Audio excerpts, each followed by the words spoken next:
Ha dostlar, gördüğünüz kimi yoncadır, bakın qalınlığına. Hərdən sual verirsiniz ki, kitap kimi, bu da kitap kimi. Bakın. Baş elinden. Bas oğlum. Bakın görürsünüz. Bakın.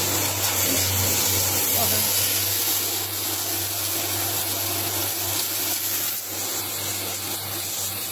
Bak şöyle geçsin.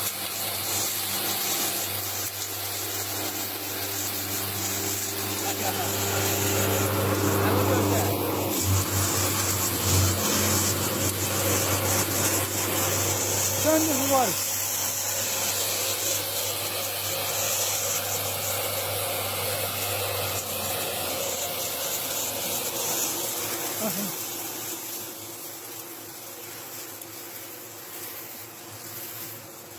Ha böyle belimle yoncanı doğrayıp karıştırsanız değerli izleyiciler.